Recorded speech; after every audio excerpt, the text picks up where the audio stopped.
آج ہم اپنے معاشرے کے اندر دیکھتے ہیں تو ہمیں صلح رحمی جیسی ایک عظیم سنت ہمیں دکھائی نہیں دیتی، ہمیں نظر نہیں آتی۔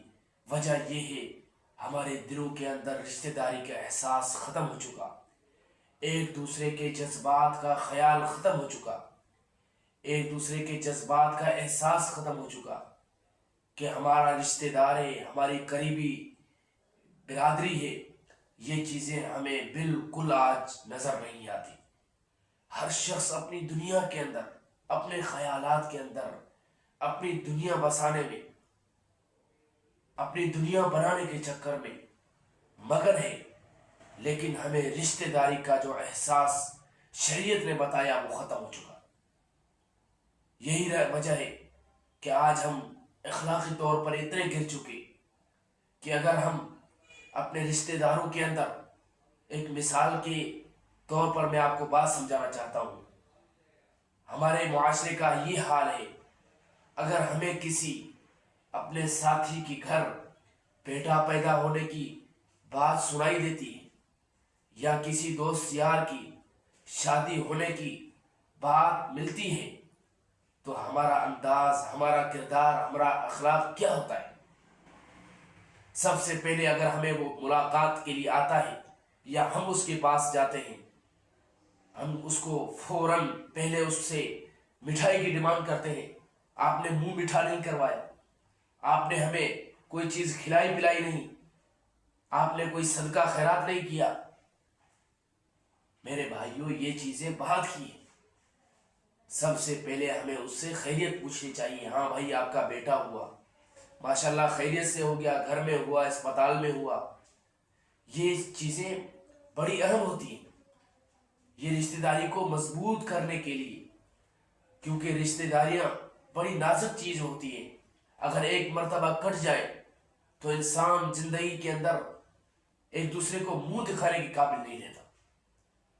حالانکہ اللہ کے رسول علیہ الصلوۃ والسلام نے اس بات میں تاکید فرمائی اور لوگوں کو اس طرف راغب کیا ہے۔ کیا فرمایا؟ من احب ان یبسط له فی رزقہ، جو شخص اس بات کو پسند کرتا ہو کہ اس کے رزق کے اندر اضافہ کر دیا جائے، وَيُنْسَعَ لَهُ فِي أَثَرِهِ، اور جو شخص یہ چاہتا ہو کہ اس کی عمر دراز کر دی جائے، زندگی لمبی کر دی جائے، فَلْيَصِلْ رَحِمَهُ، تو ایسے شخص کو چاہیے کہ صلح رحمی کرے، رشتہ داری کو جوڑے، آپس میں تعلقات کو اچھا بنائے، تاکہ تم ایک دوسرے کی نگاہوں میں اچھے بن سکو اور ایک دوسرے کے خیر خواہ بنو، ایک دوسرے کی بات کو، احساس کو اہمیت دو، تاکہ اللہ تعالیٰ تمہارے دلوں کے اندر الفت پیدا کرے، اور ایک دوسرے کے ساتھ قطع رحمی نہیں کرو، ایک دوسرے کے اندر بغاوت، حسد، بغض پیدا کرنے کی کوشش نہیں کرو۔ اگر کوئی جڑ رہا ہے اس کو جڑنے دو، اگر کوئی ٹوٹ رہا ہے تو حدیث نے ہمیں یہاں تک کی اجازت دی کہ ہم اگر جھوٹ بھی بول کے ان کو جوڑنا چاہتے ہیں، اب وہ جڑ سکتے ہیں، تو ہمیں شریعت نے وہاں جھوٹ بولنے کی بھی اجازت دی ہے۔ تو یہ چیزیں ہمیں مد نظر رکھنی چاہیے کہ ہم کس قدر گرے ہوئے اخلاق کے مالک بن چکے، ہم اپنی دنیا بسانے میں، اپنی زندگی کو سنوارنے میں لگے ہوئے ہیں۔ ہر شخص اکیلا ہوتا جا رہا ہے، صلح رحمی، قریبی رشتہ داری کو کاٹا جا رہا ہے۔ تو یہ چیزیں اپنے آپ سے ختم کرنی ہوگی، شریعت کو سامنے رکھتے ہوئے اپنے معاملات کو درست کرنا ہوگا۔